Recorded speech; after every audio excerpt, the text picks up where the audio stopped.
Hello, Iona College. Welcome to the WICR Morning Show. Once again, I'm your host with the most, Jersey Joe, coming with Pistol Pete Consadori. Wait a minute. All right, we're stopping already?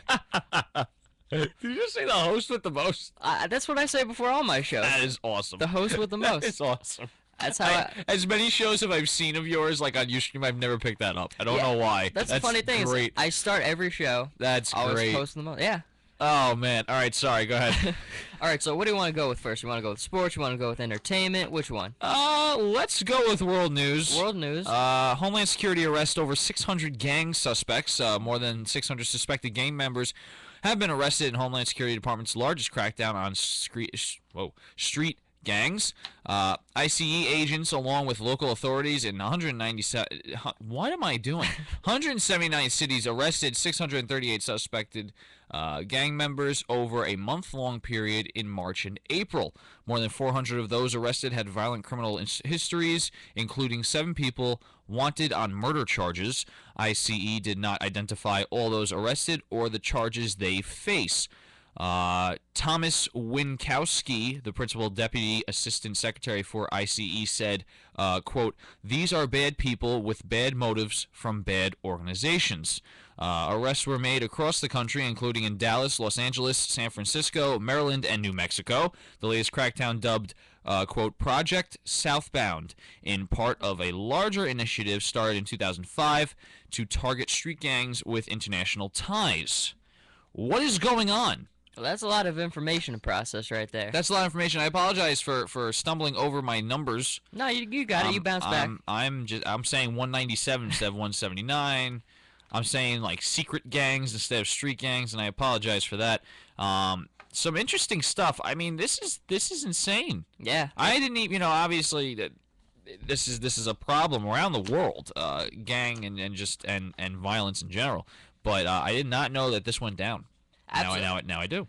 It was all over the news yesterday when I was putting together the show prep for the show today. I mean, man, that was just center front page material on Yahoo, AOL, everywhere. Yeah. Unbelievable. 600 people. That's a lot of arrests right there. It is a lot of arrests. Now let's go on to something. I guess happy. Yeah, happy. Everyone's been anticipating this. I know WICR listeners. Egypt's pyramid construction secret. It's been the most anticipated news we've for been waiting good a long 600 years. 600 years, more than that. For centuries, people have been trying to figure out how the ancient Egyptians moved the huge stone blocks needed to build the pyramids. Sleds, ramps, wheels, logs, aliens. I mean, that was a possibility. Now, Dutch researchers say they've found a much simpler technique to make the job easier. Just add water. It's that simple. Just add water. It could just be plain old water. One of the most popular theories on how the Egyptians transported the stones is that they were hauled on sleds. Pulling a sled through the sand is hard work, but it becomes much easier if the sand is wet. In the study published in Physical Review Letters, the Dutch researchers carried out their own experiment and found if the sand is just wet enough, the sled can be pulled with half as much effort. The key is in the water. I had to add that last line. The key is in the water. It's all about that water. That's how they got the pyramids. That is nuts. That is pretty cool. It is pretty. It's everybody's always trying to think what could it be, and it's so simple. I'm still gonna go with the aliens. I watched Ancient Aliens on the History Channel, and they made some pretty good points. I'm gonna say aliens because I'm that guy. Yeah. I'll be that guy. I enjoy having that guy, that alien guy. You gotta have that alien theorist. Listen, guy. we cannot be the only living life. We can't be the only life form in this whole galaxy. Universe. Never mind galaxy. WICR morning show is turned into UFO investigators. No, think about it for a second. How is it possible that the entire universe doesn't have at least one planet other than this one that can sustain life? Doesn't have to be human life, but sustain life. I agree. There's got to be. There's too much. There's too much. Too much out there. There's too little we know. I mean, the universe is expanding all the time. There's too little we know to say conclusively, yeah, there's no other planet or there is another planet. Well, one thing I can tell you, there's no other Pistol Pete or Jersey Joe on those other planets. So if there's an alternate universe, there might be. Oh, see, I just did that. Blew your mind. Well, if there's another Jersey Joe, is he wearing an Alex English jersey right now too, or is he wearing something else? If it's an alternate universe, he'll be wearing an alternate jersey. That's good to know. That's good to know. Horrible jokes. Our resident alien expert. Pete Considori. Ken Reichman's not here. Yeah. He said he would be fantastic. here. I saw him yesterday. I said, "Are you going to be here?" He said, "Yep, I'm going to be there." He promised on the show last week. Disappointing. Very disappointing. He got called into certain things. Yeah. He's got an excuse this time. He does. Why don't you bring us over to entertainment, Joe? What's going on? Let's talk some entertainment. Well, we always like to talk about the movies coming out this weekend, and we've got a pretty big one coming out today. You have The Amazing Spider-Man 2. Peter Parker runs the gauntlet as the mysterious company Oscorp sends up a slew of supervillains against him, impacting on his life. It's starring Andrew Garfield, who was the Spider-Man in the first Amazing Spider-Man, Emma Stone from Zombieland, and Jamie Foxx, who played a prominent role in Django Unchained. And, yeah.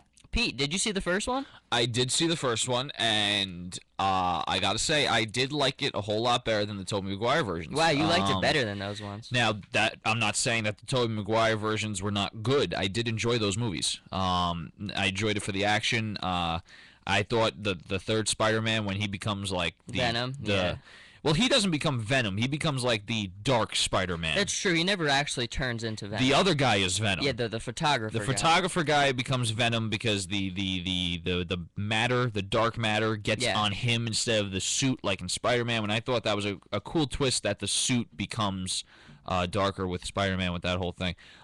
It was funny to see him play a different character, just overnight kind of a thing in that movie. But The Amazing Spider-Man definitely stays true to the comics, and it's amazing to see how many like villains they can throw into one mix. That's one of the things I'm so excited Same thing about. with the last Spider-Man for the Tobey Maguire versions. That's the actor's name, right? Tobey Maguire. Yeah, that was him. Okay, I just want to make sure. If I'm saying random names, it's early in the morning. I didn't get much sleep. Sorry. Well, it's like Big Shot Rob. Yesterday he called Jonathan Quick Ryan Quick. What was that about? That was funny. That was fun. It's like his long-lost brother, Ryan Quick. I'm going to tease him about that today. Yeah. Oh, that's right. Sports Ball at 2 p.m. today. You can listen to them live on Ustream.com, live365.com. Like us on Facebook. Follow us on Twitter. Watch previously recorded shows, including this one and the Sports Vault, on Ustream.com and YouTube.com. Just search in YouTube WICR Gales Radio.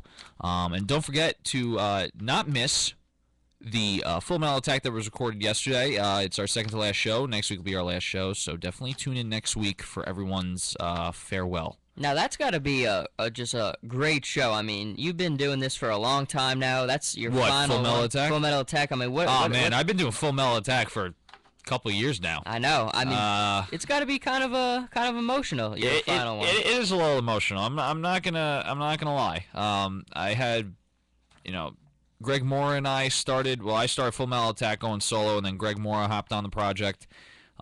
We did a couple shows together, and then I did a couple shows solo. He had the play, and it was very difficult to coordinate and stuff.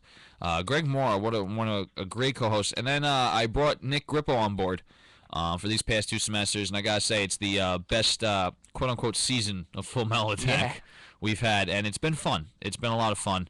So I guess right now I'd just like to thank everyone who listened in and supported Full Metal Attack and all the shows at WICR. I mean, I feel like WICR has been, I don't know, the dark horse, if you will, of the media clubs. A lot of people know ICTV. Not a lot of people know about WICR, and we've been really trying to get our name out there and people listening. Hopefully the addition to the Ustream and YouTube has really gotten people involved. So thank you everyone who's been listening in. I'm talking like it's the last day of the shows. We still have another week, but definitely tune in next week. Morning shows Monday through Friday, 9 a.m. Full hour of just your daily dose of news and weather and just awesomeness. And then check out everyone's shows, especially the senior shows. John Stanko, check his show out. Check out the Sports Vault. They're not graduating, but they'll be back next year. Incoming President Joe Archino, of course, as we have here today, hosting the morning show this morning. And then Big Shot Rob, who's our treasurer. And I know they will do great things.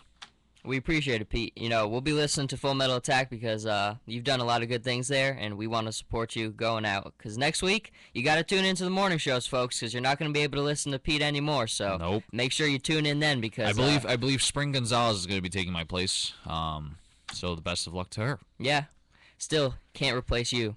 You just can't do it. Thanks, man. Mark Hamill knocked out of by Star Wars. No.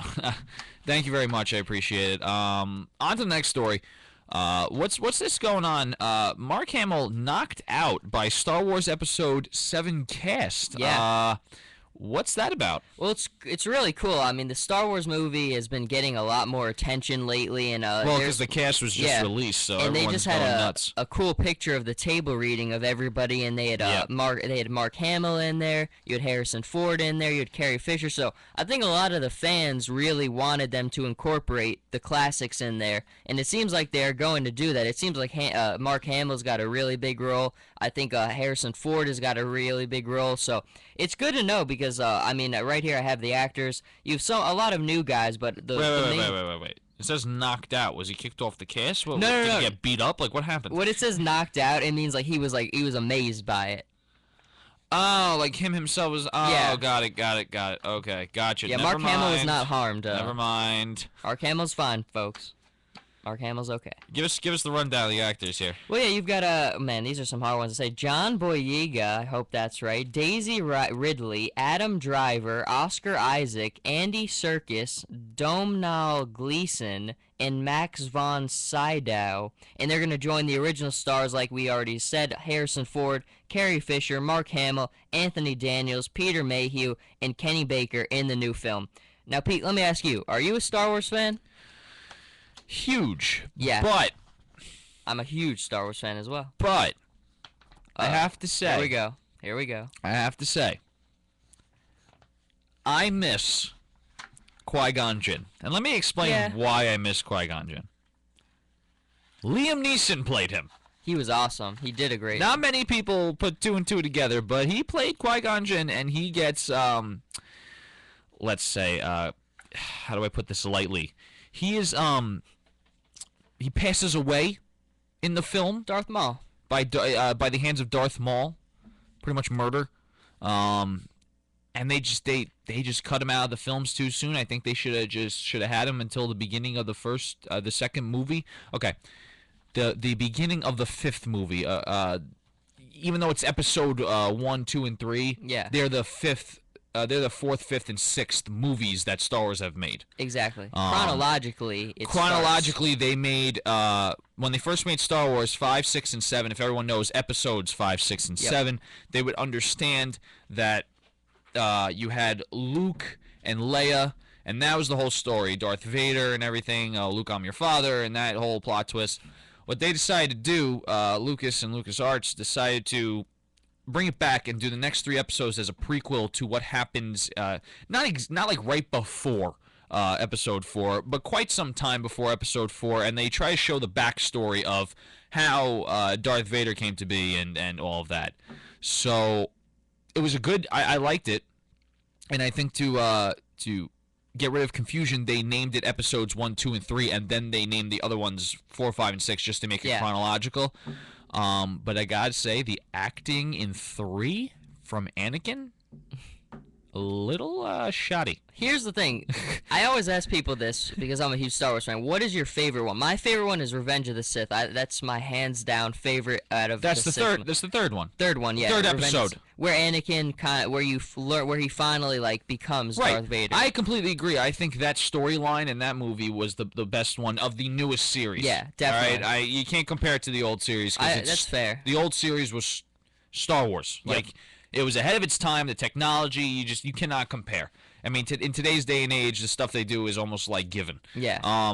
But I believe out of the first 3, the third one was the best. I just really did not like Anakin's the guy who plays Anakin's acting in some of the scenes. Well, not trying to take a shot at him. I'm not saying he's a horrible actor. His acting in one of the scenes was just, you could see he was acting. You've got to tell our friend Armand Medeo of AM Sports. I mean, he recites those lines in the computer lab. He's got them down pretty well. Let's not spend too much time on Ronan. Yeah. We call him Ronan. We do. Kevin Spacey to appear in Call of Duty 2014. House of Cards star and notable really good actor Kevin Spacey will be lending his talents to Sledgehammer Games' untitled Call of Duty game. And I should say there is a title now. It's Call of Duty Advanced Warfare. This morning. Whoa, wait a minute. Yeah. Wait a minute. See now, okay, for the folks at home who are listening, I hate Call of Duty. I am a Battlefield guy. Okay, Battlefield people and Call of Duty people, they kind of butt heads. Yeah. And I hate Call of Duty because it's the same game over and over and over again and over again. Let me just drive the point home. And over again. It just doesn't change. Okay? You run around and you're in quote-unquote war with people, and that's it. Battlefield is so much more fun. Even if it's the same game, which it doesn't stay the same all the time, every 2 games they change up the system, how it's played, how many people can play, all this. So Battlefield, I think, is overall a better game, especially the game engine.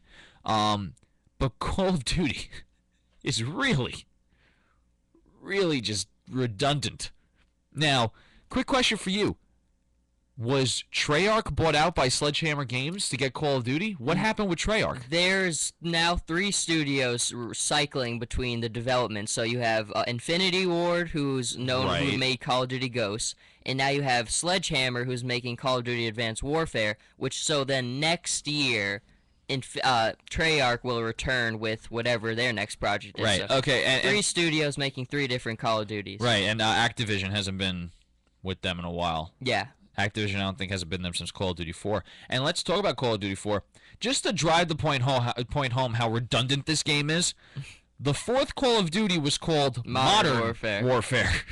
Now you've got Call of Duty Advanced Warfare. Advanced Warfare. They're very creative with the names. They're original. They have the same platform every time. PS4, Xbox One now.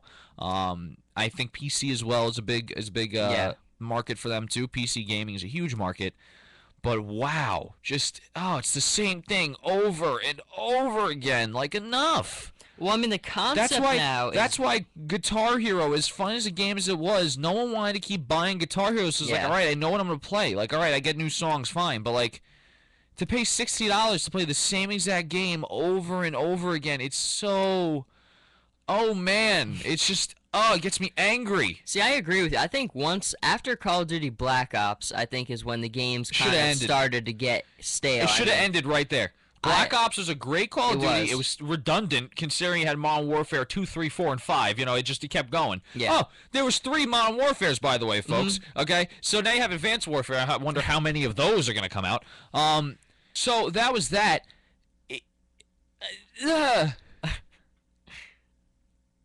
It's all right. Battlefield's the way to go. Battlefield is very fun.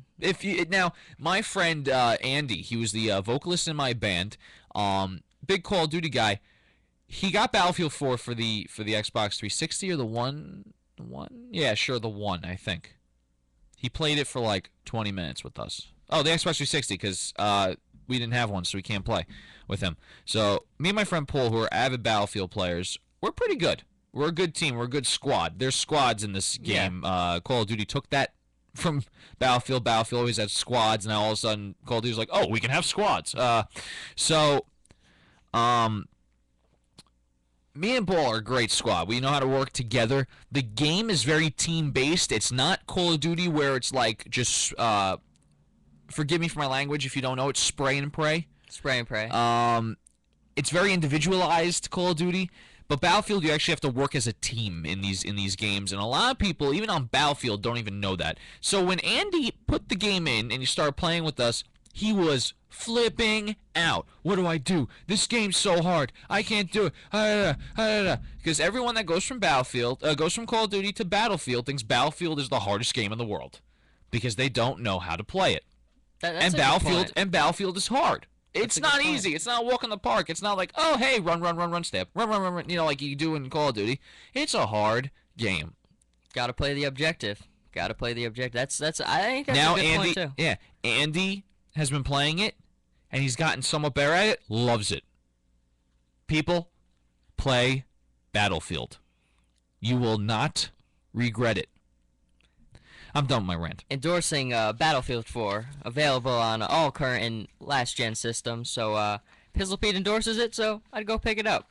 You want Sure. You want to go to some sports? Yeah, why don't you take over this one since I just talked about Let's go on Call of Duty for 10 minutes. It's all right. It was good. It was a good rant. I like rants. We're all about rants on the Sports Vault. I go on about 4 we're rants all per about episode. we're all about rants on the morning show because when Yeah. Ken Reichman's here, something just ticks him off, and then he just goes and just doesn't man. stop. And once he goes on that rant, you just can't get the show back on track. Please goes. watch the Wednesday episode of the morning show. Oh my God. Probably one of the funniest episodes we have. I can't believe I'm calling it an episode. It's like 20 minutes long, so it is an episode. One of the funniest episodes of the morning show that we've had. Check it out. Munchkins are involved, and it gets to the point where I turn Ken's mic off. That was because he just would not stop talking. I would definitely check it out. It's an interesting show. There's nothing ever like it was an unprecedented event on the WICR morning show history. So if you want to see history in the making, go check it out. The vocabulary coming out of Joe Archino's mouth right now is just ridiculous. Hey, it's like AccuWeather telling me abundant sunshine. I don't. Speaking of AccuWeather, should we go on to the weather right before the sports? Yeah, let's give a little weather. All right, so if this loaded. Today, partly sunny, high 67 and a low of 45. Tomorrow, an afternoon shower in spots, high 68, low of 47. And Sunday, a passing shower or two, high 66, low of 44. Let's give you an extended forecast. On Monday, partly sunny and breezy, 65 degrees is the high there. And then Tuesday, mostly sunny, high 66. Low precipitation percentages for Monday and Tuesday. So hopefully by next week it dries up and it's warm. Good news though that staying in the high 60s, we could see we have some. We definitely have some consistency, and that's always good. So May is here. Spring has finally sprung. This weather report's brought to you by Iona College. Move the world. Good weather report. Good weather report. Thank you. Gotta love that good weather. Gotta love the weather. So let's get right into sports. NBA playoffs. We'll give you a little rundown of every series and how the standings look as of right now. So tonight you have the Toronto Raptors and the Brooklyn Nets. That game will go to Game 6. The Raptors are up 3-2. You also have the San Antonio Spurs taking on the Dallas Mavericks. The Spurs are up 3-2 as well. And then the Portland Trailblazers and the Houston Rockets play tonight at 10:30. The Trailblazers are up 3-2. The two series that have ended so far, the Miami Heat swept the Charlotte Bobcats 4-0. The Washington Wizards beat the Bulls in their series 4-1. And then you have 3 Game 7s on Saturday. Going to be phenomenal games. You have the Atlanta Hawks and the Indiana Pacers, Game 7. The Memphis Grizzlies and the Oklahoma City Thunder, Game 7. And then the Golden State Warriors and the LA Clippers, Game 7. I mean, it's just been a great NBA playoff so far. It really has. I agree. Now one of the questions I wanted to ask you when I was reading the copy here, I want to talk to you about the Clippers. It's been in the news. If you don't know, Don Sterling, everything that's been happening with him, the comments. Don Sterling, right? That's his name? Donald Sterling. Yeah, Donald Sterling. You got it. Okay, so do you think the whole banishment for life thing is helping the Clippers play the game? I think initially when the reports came out, it was a really big distraction for the team. But I think once that the judgment came down from the commissioner, I think the players kind of relaxed a little bit. But it's still been a lot of noise from the outside that's been a really big distraction. I mean, it's really overshadowed this series. Right, and that's why I feel like, obviously your mental state and how you're feeling affects you play a game, any game, not just basketball, baseball, football, hockey, anything. So yeah, that's why I just wanted your opinion on that. Golden State Warriors really just holding their own. It's been I think these teams are both really evenly matched. I mean, both very high-powered offensive teams, both really good point guard play. I mean, this is made to be a 7-game series. I think if these two teams played each other 100 times, they'd split 50 times each. I mean, very evenly matched. The LA is going to be home for this game, and that could be the difference that makes the game go in their favor. Definitely. I think the Golden State Warriors are going to give them a run for their money, but I think the Clippers overall will come out on top. It's going to be a great high-scoring game. It really is. All those games Saturday. I mean, whenever you have Game 7s, no matter what sport it's in, there's nothing better than the intensity of those games. And you got 3 of them on Saturday, so you've got a lot of good games to watch. Staying with the LA Clippers theme, though, the NBA Advisory Committee unanimously agreed to move forward as expeditiously as possible and will reconvene next week. That was on Donald Sterling, so they are moving forward on the investigation. They will hopefully have a judgment to kick him out as soon as possible, but the NBA is not playing around with this. They want this done right away. Yeah, I mean, Ken Reichman actually just how do I? On Wednesday we talked about this. I just want to not quote him, but he asked a good question. It was kind of rhetorical. It just became discussion. Can you really force someone to sell their quote-unquote property or sell something that they own? Can you force someone to do that? And what my answer was is yes. Excuse me. I think. Wow. You all right over there? I don't know. It's just weird. I think that. Why don't you keep going? I got something in my throat. Keep Yeah, going. I mean, I think that's the point he made there is a lot of people are saying, no, is this too steep of a punishment? Can you actually? There's no, Donald Sterling sues people at will. So if they try to take the team away from him, he's going to sue the NBA. There's no question about it. 100%. I'm sorry about that, folks. I don't know what just happened. Every time I went to talk, I had a cough. It's all right, Pete. The It was important weird. thing is you're good now. Yeah. So what I was talking about before is I think that yes, they can force someone to force to sell their team, because I think it's not like just buying an iPod or a phone or headphones. You know, it's not like that. I think that it's a privilege to own a basketball team, just like it's a privilege to own a football team, a hockey team, whatever. And I feel like there are rules that need to be followed because you represent now the NBA. You know, I don't want to say the NBA owns you. They don't in certain aspects. But you need to follow the rules to stay in the position that you're in. It doesn't matter if you own the team, if you have a stake in the team, you know what I'm saying.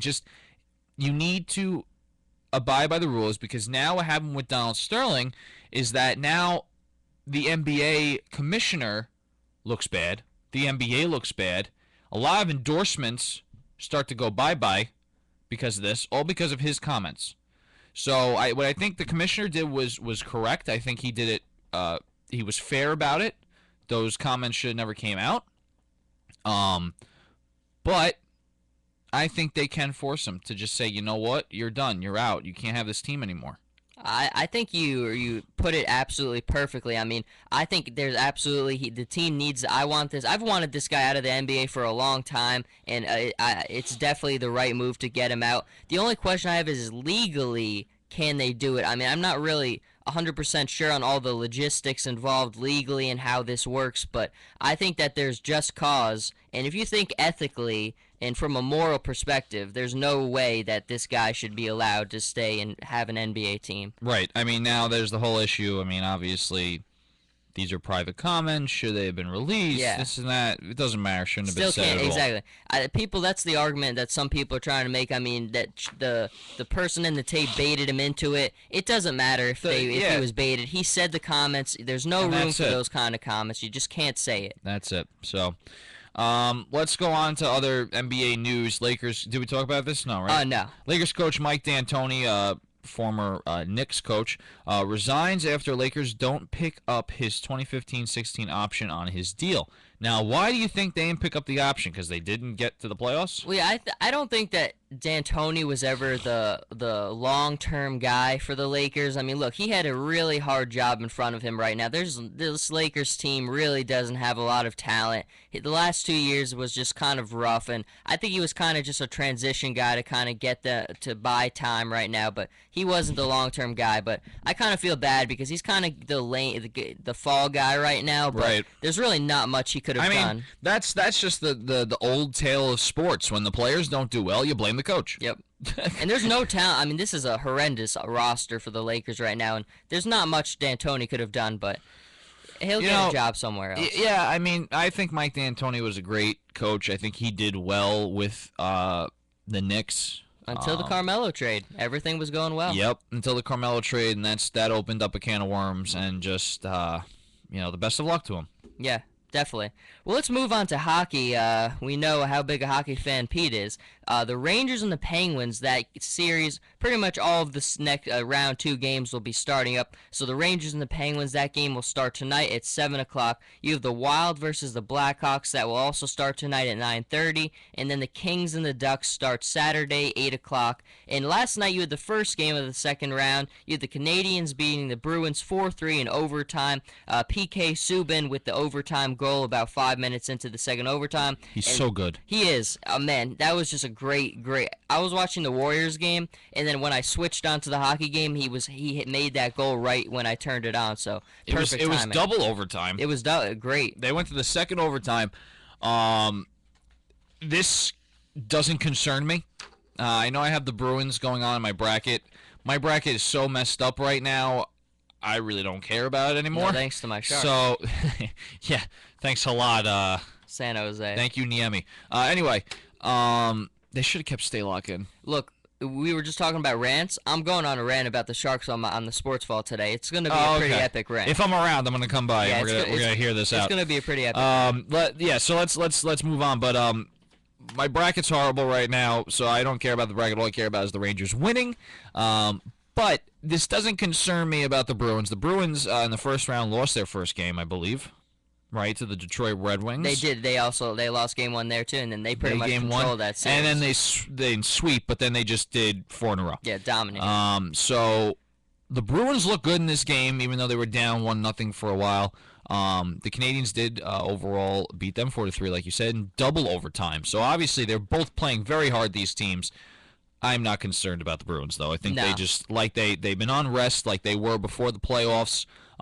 They had that one game. Now it's a wake-up call, and I feel like they were really going to just really push. I mean, they were down 2-0 at the end of the second period. 2-0, excuse me, right. And then after the third period, they just exploded, exactly. So you can't count that team out. It's going to be a tough, hard-fought series, but it's all these matchups I was saying from day one, the matchups that we've seen from the beginning of round 1 are all tough matchups. I haven't seen one that I was like, okay, this team's definitely going to beat this team. Yeah. Now, when I saw Ducks Stars, I'm going to be honest, I was like, okay, Ducks. Yeah. But then looking at the stats and looking how the Stars have played, because I really haven't followed the Stars, they were like, it was like a just underdog story with them, and they were they're just amazing too. They should have won Game 7. Anaheim just made an incredible comeback, winning 5-4. I mean, the Stars had that game won. Incredible. It was just amazing. Well, let's see how they do. We got Blackhawks, Wild, 2 of the teams I didn't have. I have Blues, Colorado, but all right. Ducks, Kings. I had Ducks, Sharks, and you'll hear more about the Sharks in the Sports Vault tonight. Oh yeah, we'll talk about later that this afternoon. Let's go on to a trade that happened randomly. Now, I guess trade deadlines reopen once playoffs starts and you're not in the playoffs? Not 100% sure. Because this trade happened, obviously, after a trade deadline, but that's the regular season. I need to double-check on that. But the Islanders trade their 4th-round draft pick in 2014 NHL draft to the Capitals for goalie Jaroslav Halak. I think that's a good trade. I do too. I think the Islanders can just take what they can get just everywhere. I thought the Islanders were going in such a good direction. You know the Islanders the Islanders I call a prospect team, and I'll tell you why. Because every time I talk to an Islanders fan, all they say is, "Oh, you got to look at the prospects." Yeah. Every single Islander fan. Not one have I heard them say, "Yeah, our team's horrible." Too bad Ken's not here. He could have given us his thoughts. It's the prospects. It's the prospects. I mean, look, I thought last year after that success they had against the Penguins, they kind of were making a name for themselves, and then this season everything just kind of fell apart. And if you would have asked one question what the Islanders needed last season, it'd probably be a goalie. Nabokov is getting old. I mean, he's done what he could do, but I think that this is a good pickup, and if he works well, maybe this Islanders team, Tavares comes back healthy, maybe they'll have something next That's another year. thing. You got to make sure Tavares comes back healthy. That's the key right there. If he's not healthy, that team. If he comes back and he's like 80% because of what happened, you're in some trouble. Another thing that the Islanders fans always say is that we're rebuilding. I've heard that for the past 15 years. Yeah, it's been a long time. But I have to say they do look better than what they did a couple years back. Yeah, I'm not gonna lie. I do. I thought last year, I thought they were definitely moving in the right direction, and everything just kind of fell apart after Tavares' injury this year. I think that's I don't want to say a management issue, but I just think it's just a team issue. I don't think it's the players at this point. I think it's just you're the Islanders. You're making these moves out of nowhere. It's fair. You know, like it's just you gotta criticize. It's a very unstable team. I agree. How are you supposed to learn how to play with someone when they get traded a year later and then another person comes on and then like, oh, we're rebuilding? No, that's not rebuilding. You're not letting them play with each other. The group dynamics, you got to have some sort of chemistry with these people. It's one thing if you have a team for 3 seasons and then pick up one guy. Okay, fine. But when every season I see like trades upon trades upon trades, it's like enough. Yeah. I don't talk about just the Islanders. I'm talking about like everywhere. I agree. How are you supposed to get a team dynamic? Stability is the key to the best teams. You gotta grow with the players around you. You develop, you get that chemistry, and that's why the teams like the Blackhawks are consistently in the playoffs. Right. I mean, it's not even just chemistry. You know how your teammates play. You know what kind of plays they can make, and then that's how you create the plays for them. And once you know how they're going to do it, which side they favor, what's their weak side, what's their strong side. Do you like snapshots? Do you like slap shots? Do you like wrist shots? Do they like to wrap around the once you know each player's playing style, especially your line, that's when the line works perfectly, when everyone knows each other's strengths and they play on those strengths. Well, let's go to another big story from the hockey yesterday. Canucks head coach John Tortorella, after one season, he was fired and let go. The Canucks were 36, 35, and 11, the first time they've missed postseason since 2007-8. Now, Pete, as a former Rangers fan, what are your thoughts after Tortorella's fired one season into his Look, tenure? I'm not surprised. Yeah, neither am I. Tortorella was a good coach, a good defensive coach. And when I say defensive coach, I mean his style of play, from what I've seen, has been very defensive. Yeah, very aggressive. Definitely different than Alain Vigneault's coaching style. But I have to say, I do like Alain Vigneault better than Tortorella for the Rangers. For the Rangers, I'm not disrespecting Tortorella's coaching style. I just think for the Rangers is a better coaching style. So I'm very happy about that. But Tortorella has got some anger issues, and he's very... He's got to tone it down. I mean, he's got no off button. Let's just bring it back to the Calgary incident. Yeah, that's just unacceptable. No, what are you, 5? You're having a temper tantrum? Like, you really try to get into someone's locker room? What's the point? It's a game. Fix the game. Show your players how to do better. If you're a coach that likes a defensive style, show them how to defend. Don't get so whatever. And even if people say something to you, just blow it off. Yeah. What's just shrug it off. Why? I mean, he's just so like hot-headed. He's such a hard guy to fit into a team because when players have him, he's abrasive. He's crazy. He's nuts. I mean, I don't know what it is with him, but I mean, he's constantly, I don't know, like the incident in Calgary. I mean, I can't see players respecting a guy like that who Now, I forget the incident in Calgary. What do you remember? What exactly happened? Were they losing? Was Tortorella just going on a rant? There was a bad play in the game or something like that. Okay, that makes sense. Or something, and then of course crazy Tortorella went in there to try to get revenge. I don't know. So it's a bad play. And you know what? The refs and the linesmen of these hockey games really need to step it up. Yeah, there's been some bad calls. Because that call in Game 6 of Sharks Kings, that was not a goal. No.